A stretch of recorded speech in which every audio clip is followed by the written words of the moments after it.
नमस्कार दोस्तों, मैं हूं सुप्रतिम बैनर्जी और 2 या 3 दिनों के अंतराल के बाद मैं एक बार फिर आप सबके सामने हाजिर हूं। और ये जो बिना आप लोगों को बताए हुए मैंने छुट्टी मार ली, इसके लिए मैं सबसे पहले आप लोगों से माफ़ी चाहता हूं। दरअसल मैं मजबूर था, मेरी थोड़ी तबीयत नासाज थी, मुझे थोड़ा फीवरिश फील हो रहा था, बॉडी एक की शिकायत थी, तो मुझे लगा कि एक दिन की छुट्टी ले लेनी चाहिए। लेकिन एक दिन की छुट्टी मतलब तकरीबन 2 दिनों का गैप, क्योंकि उसके प्रीवियस डे जिस रोज़ मैं ऑफिस आया था और बीच में चला गया, उस दिन मैं कहानी रिकॉर्ड नहीं कर पाया। फिर कल छुट्टी मैंने ली थी, तो आज भी आप लोगों को कहानी देखने या सुनने को नहीं मिली होगी। और आज जब मैं ये कहानी रिकॉर्ड कर रहा हूं तो ये आप लोगों को कल देखने को मिलेगी। तो इस गैप के लिए मैं आप सबसे माफी मांगता हूं। और चलिए अब हम शुरुआत करते हैं। आज मैं आपको एक बहुत मिस्टीरियस डिसअपियरेंस यानी बहुत ही रहस्यमयी गुमशुदगी की कहानी सुनाने वाला हूं, एक वाकया बताने वाला हूं। ऐसे तो गुमशुदगी के सारे मामले रहस्यमयी होते हैं, क्योंकि अगर उसमें कोई रहस्य नहीं होता तो कोई इंसान गायब नहीं होता। अगर उसके व्हेयरअबाउट्स के बारे में, वो कहां गया, कब लौट कर आएगा, अगर ये पता होता तो जाहिर सी बात है कोई भी इंसान गायब नहीं होता। लेकिन जिस इंसान के बारे में ये ना पता चले कि वो इंसान कहां गया, कब गया, क्यों गया, कैसे वापस आएगा, तो वहां पर एक नहीं रहस्य के कई वजहें जो है वो पैदा हो जाती हैं। और ये मामला कुछ ऐसा ही है। घटना दिल्ली से नजदीक हरियाणा की है, हरियाणा के सोनीपत जिले की। एक लड़की जिसकी उम्र तकरीबन 24-25 साल है और नाम है मोनिका, वो लास्ट ईयर, पिछले साल जून 2022 को गायब हो गई। जून के महीने में गायब हुई। और वो गायब भी हिंदुस्तान से नहीं हुई, बल्कि उसकी लास्ट लोकेशन जो है वो कनाडा में थी, क्योंकि घर वालों को बताकर उनकी रजामंदी से वो 5 जनवरी 2022 को कनाडा गई थी बिजनेस मैनेजमेंट की पढ़ाई करने के लिए। यानी एक लड़की जो हरियाणा की रहने वाली है, जो जनवरी के महीने में कनाडा गई, वो जून के महीने में अचानक गायब हो गई। जनवरी से लेकर जून तक उसकी अपने घर वालों से लगातार फोन पर बात होती थी, हालचाल वो बताती रहती थी, कभी वीडियो कॉल भी हो जाता था। लेकिन जून महीने में उसका मोबाइल फोन अचानक स्विच ऑफ हो गया। और ऐसे स्विच ऑफ हुआ कि जून के बाद जुलाई, अगस्त, सितंबर, अक्टूबर फिर कभी वो फोन ऑन ही नहीं हुआ। घर वाले बहुत परेशान रहे। जब उन्होंने रियलाइज किया कि उनकी बेटी अब ट्रेसलेस हो गई है, उनको उसे ढूंढ पाना बड़ा मुश्किल हो रहा है, तो फिर वो पुलिस के पास गए और उन्होंने पुलिस में जाकर शिकायत दर्ज करवाने की कोशिश की। और शिकायत जो है वो सोनीपत के गन्नौर पुलिस स्टेशन में वो लिखवाना चाहते थे, क्योंकि उनका जो लोकल रेसिडेंस है वो गन्नौर में ही है। गन्नौर के थाना इलाके में आने वाला एक गांव है गुमड़। इस गुमड़ गांव में वो लड़की रहती थी। बेसिकली ये लड़की जो है वो रोहतक की रहने वाली थी, लेकिन सोनीपत के गन्नौर में इसकी मौसी का घर है। ये लड़की वहीं रहकर जो है पढ़ाई लिखाई करती थी, कई सालों से रहती थी, और मौसी के घर से ही ये कनाडा पढ़ने के लिए गई थी। इस बीच वो गायब हो गई। अब घर वाले पुलिस के पास गए, कई बार पुलिस से रिपोर्ट लिखवाने की कोशिश की, लेकिन पुलिस जो है वो इस गुमशुदगी को बहुत सीरियसली नहीं ले रही थी, क्योंकि उन्हें ये नहीं समझ में आ रहा था कि आखिर वो रिपोर्ट दर्ज करे तो क्या करे और तफ्तीश शुरू करे तो कहां से शुरू करे, क्योंकि जो लड़की की लास्ट लोकेशन है घर वालों के कहे मुताबिक वो कनाडा ही है, क्योंकि वो कनाडा ही पढ़ने के लिए गई थी। और वो लास्ट जो घर वालों को ये बता कर गई थी वो 5 जनवरी 2022 यानी 5 जनवरी 2022 की तारीख थी। तो घर वाले बहुत मशक्कत करते रहे, लेकिन पुलिस जो है बहुत ज्यादा अटेंशन इस मामले में नहीं ले रही थी। इस बीच घर वालों ने एक और अजीब बात जो है वो पुलिस को बताई। ये अजीब बात सुनकर आपको भी बड़ा खटका लगने वाला है, आप भी थोड़े हैरान होंगे। हुआ ये कि जून 2022 में ही जब वो लड़की गायब हुई थी, तब उसकी अपने मौसेरे भाई से फोन पर बात हो रही थी। ये उसकी आखिरी बातचीत थी अपने भाई के साथ, या किसी भी फैमिली मेंबर के साथ उसकी आखिरी बातचीत थी। इस बातचीत के दौरान उसके भाई ने यह रियलाइज किया कि मोनिका जहां से बात कर रही है उसके पीछे पंखा चलने की, सीलिंग फैन चलने की बड़ी तेज आवाज आ रही है। उसके भाई को बड़ी हैरानी हुई कि ठीक है, जून का महीना है, भारत में तो काफी गर्मी होती है और पंखा चलना बहुत लाजमी है, लेकिन वो तो कनाडा में थी और इस सीजन में वहां बर्फबारी होती है, कड़ाके की ठंड होती है, लेकिन मोनिका के पीछे से पंखा चलने की आवाज सुनाई दे रही थी। तो ये एक अजीब सी बात थी जो उसके मौसेरे भाई को, मोनिका के भाई को बड़ा मतलब शॉकिंग लगा। फिर मोनिका के भाई ने जब उससे पूछा कि ये तुम्हारे पीछे पंखे की आवाज आ रही है, ये क्या मामला है, तो मोनिका ने न सिर्फ बहुत एब्रप्टली अपने भाई का फोन काट दिया, बल्कि अपने भाई को उसने पूरी तरह से मोबाइल फोन में ब्लैकलिस्ट कर दिया, ताकि उसका भाई दोबारा उससे बात ही न कर सके। बस ये वो लास्ट कम्युनिकेशन था, आखिरी बातचीत थी, जिसके बाद मोनिका का किसी को कोई पता नहीं चला।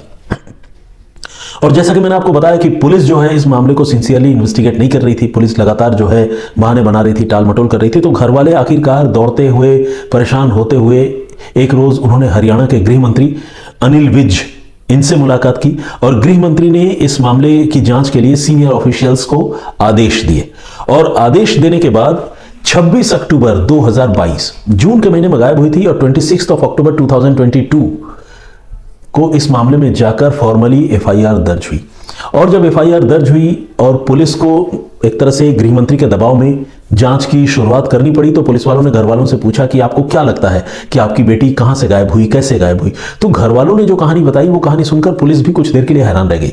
घर वालों का ये कहना था कि गई तो वो कनाडा थी पढ़ने के लिए और वहां से उसकी लोकेशन भी हमें पता चलती रही, लेकिन बाद में मुझे लगता है कि वो इंडिया आ गई थी। घर वालों को यह लग रहा था कि वो इंडिया वापस आ गई थी, लेकिन इसके बारे में घर वालों को कोई जानकारी नहीं थी, क्योंकि अगर वो इंडिया में नहीं होती तो उसके पीछे पंखा चलने की आवाज उसके भाई को सुनाई नहीं देती। अब पुलिस ने पूछा घर वालों से, फिर ऐसी क्या बात है कि आपकी बेटी भारत आ गई लेकिन आप लोगों से उसने संपर्क नहीं किया, चुप कर रही, अलग रही, इसके पीछे क्या कहानी है। तो घर वालों ने पुलिस को बताया कि गुमड़ में जहां उसकी मौसी का घर है, जहां रहकर वो लड़की स्कूलिंग वगैरह जिसने की, उसी के पड़ोस में एक लड़का, बल्कि एक आदमी रहता है जिसका नाम है सुनील। तो सुनील के साथ जो है हमारी बेटी मोनिका के कुछ रिलेशनशिप थे, कुछ अफेयर थे। और ऐसा तब है जब सुनील ऑलरेडी मैरिड है और उसे 2 बच्चे भी हैं, जबकि मोनिका जो है ऑब्वियसली एक एस्पायरिंग स्टूडेंट थी, उसे अपना करियर बनाना था, शादीशुदा नहीं थी। तो इस रिलेशनशिप पर घर वाले सारे लोग बड़ा ऐतराज किया करते थे और ऐतराज करने की वजह से मोनिका जो है वो भी अपने घर वालों से खफा रहती थी और सुनील जो उसका सो कॉल्ड बॉयफ्रेंड था वो तो खैर मोनिका के घर वालों से नाराज हो गई, क्योंकि मोनिका के घर वाले इस रिश्ते में जो है वो अड़ंगा डालते थे। तो पुलिस को घर वालों की पूछताछ के बाद एक लीड मिली और यह पता चला कि हो सकता है कि इस लड़की की गुमशुदगी में सुनील का कोई ना कोई रोल जरूर हो। लेकिन जब पुलिस की तफ्तीश आगे बढ़ी तो पुलिस ने यह भी देखा कि मोनिका तो गायब है, सुनील भी कहीं लापता है, उसका भी कोई पता नहीं चल रहा है। अब इस बात ने पुलिस को भी परेशान किया, साथ ही पुलिस को उस डायरेक्शन में सोचने पर मजबूर किया जिसमें मोनिका की गुमशुदगी से सुनील का कोई ना कोई लिंक जरूर बनता है, क्योंकि जिस तरह से मोनिका गायब हुई थी उसी तरह से सुनील भी लापता था। तो जाहिर है अगर दोनों की गुमशुदगी का कोई कनेक्शन नहीं होता तो सुनील को लापता नहीं होना चाहिए था, उससे फिर पब्लिक व्यू में, सोसाइटी में सबके बीच होना चाहिए था, लेकिन यहां सुनील भी गायब था। तो पुलिस के शक की सुई जो है वो सुनील पर और ज्यादा जाकर टिकी और पुलिस अब हर हाल में सुनील तक पहुंचना चाहती थी।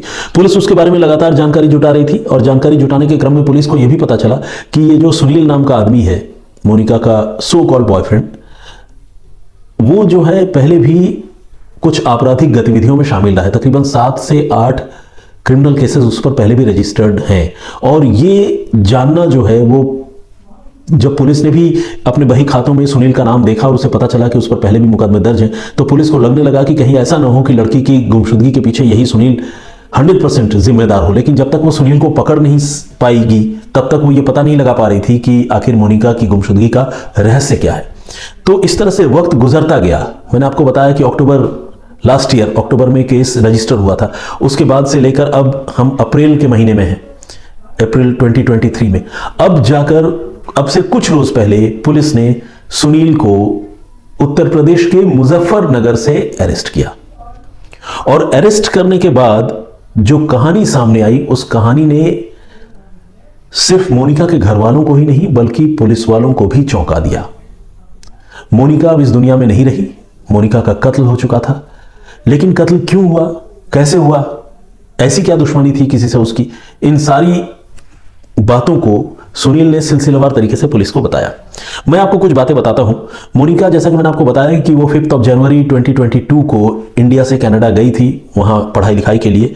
लेकिन आपको जानकर हैरानी होगी कि मोनिका के साथ सुनील का अफेयर उन दिनों में कुछ इतना ज्यादा गहरा था कि सिर्फ 17 रोज बाद यानी 17 डेज के बाद वो लड़की जो है वापस इंडिया चली आई, यानी 22 जनवरी को वो फिर से इंडिया चली आई और इसके बारे में घर वालों को कुछ खबर नहीं मिली, कोई जानकारी नहीं मिली। इसके बाद वो कुछ दिनों तक इंडिया में रही और 29 जनवरी को उसने गाजियाबाद के, दिल्ली के करीब ही गाजियाबाद है, वहां के आर्य समाज मंदिर में शादीशुदा, पहले से शादीशुदा सुनील से दूसरी शादी कर ली। मतलब सुनील की दूसरी शादी हुई लेकिन मोनिका की ये पहली शादी हुई, उसके साथ उसने शादी कर ली। और इसके बाद 29 को शादी की, 29 को, और 30 जनवरी को वो फिर से कनाडा चली गई। और इसके बारे में घर वालों को कोई खबर नहीं थी, कोई जानकारी नहीं थी। कुछ दिनों तक इसके बाद वो वहीं रही और सब कुछ वहां नॉर्मल चलता रहा, लेकिन दोनों के बीच में रिलेशनशिप भी बरकरार रहा। और फाइनली वो अप्रैल 2022 में भारत वापस चली आई। और इस बार भी जब वो भारत आई, उसने घर में अपने परिवार में किसी को कुछ नहीं बताई, बल्कि वो सीधे सुनील के पास आई और सुनील के साथ ही वो हरियाणा में कहीं और किराए के मकान में रह रही थी। यानी एक तरह से उसका जो कनाडा में सेटल होने का या आगे करियर परस्यू करने का जो भी तैयारी थी, प्लानिंग थी, उन सारे प्लानिंग को उसने दरकिनार कर दिया और अपने मैरिड बॉयफ्रेंड सुनील के साथ वो एक किराए के मकान में हरियाणा में चुपके से रहने लगी। और उसने अपने घर वालों को इसके बारे में कोई जानकारी नहीं थी। और ये बात है अप्रैल 2022 का। इसके बाद हुआ ये कि जून के महीने में जो है वो लड़की अचानक गायब हो गई। और जैसा कि मैंने आपको बताया, जून के महीने में उसकी आखिरी बार अपने घर वालों से जब बात हुई थी, तो घर वालों को थोड़ा शक भी हुआ था, क्योंकि उसके पीछे पंखा चलने की आवाज सुनाई दे रही थी। तो ये कहानी तो यहां तक क्लियर है। लेकिन अब मोनिका की हत्या क्यों हुई और किसने की, ये सारे सवाल तो अभी बरकरार थे। तो किसने की का जवाब तो यही है कि हत्या जो है उसके बॉयफ्रेंड सुनील ने ही की। लेकिन सवाल ये उठता है कि जब इतना अच्छा रिलेशनशिप था, मोनिका ने अपना सारा करियर जो है वो दांव पर लगाकर एक मैरिड आदमी से शादी कर ली, जब वो इससे इतना प्यार करती थी, तो आखिर इस आदमी ने, सुनील ने, मोनिका की हत्या क्यों की? तो इसका जवाब ये है कि हाल के कुछ दिनों में मोनिका और सुनील के बीच अलग अलग मसलों को लेकर जो है वो अनबन रहने लगी थी।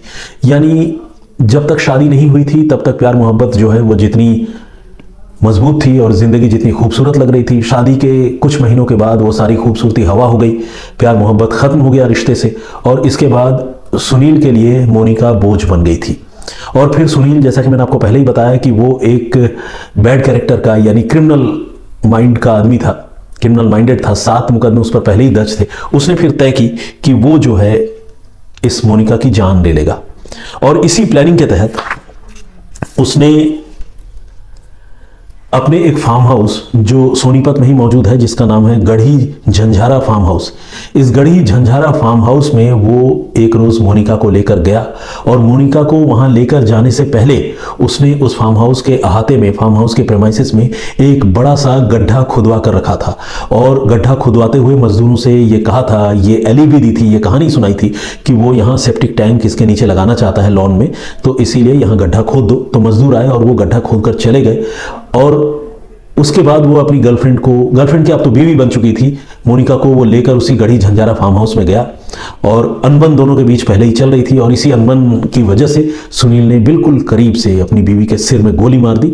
और गोली मारने के फौरन बाद, गोली मारी ही उसी जगह जहां पर वो गड्ढा था, उसके बाद उसकी लाश को उस गड्ढे में डालकर सुनील ने खुद तकरीबन 2 से 3 फीट मिट्टी उसकी लाश के ऊपर डाली और उस गड्ढे को पूरी तरह से भर दिया। और न सिर्फ गड्ढे को भरा बल्कि उसके ऊपर घास लगा दी, पानी वानी डाला और बिल्कुल लॉन को पहले की तरह बना दिया, ताकि किसी को कानो कान खबर न मिले, किसी को पता न चले कि इस फार्म हाउस के अंदर कोई लाश भी दफन है। और इस तरह से दिन महीने गुजरते रहे। घर वाले उसकी गुमशुदगी के बाद परेशान होते रहे।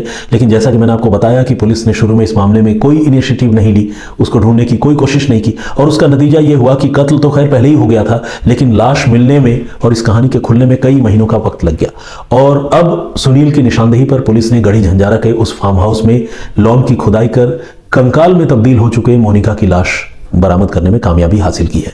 पुलिस अब इस लाश के टुकड़ों को डीएनए सैंपलिंग के लिए, डीएनए जांच के लिए भिजवा रही है, ताकि ये बात एस्टैब्लिश हो सके, पता चल सके कि ये लाश वाकई मोनिका की है या फिर किसी और की है। क्योंकि लाश तो अब एक तरह से लाश रही नहीं, कंकाल में बदल चुकी है।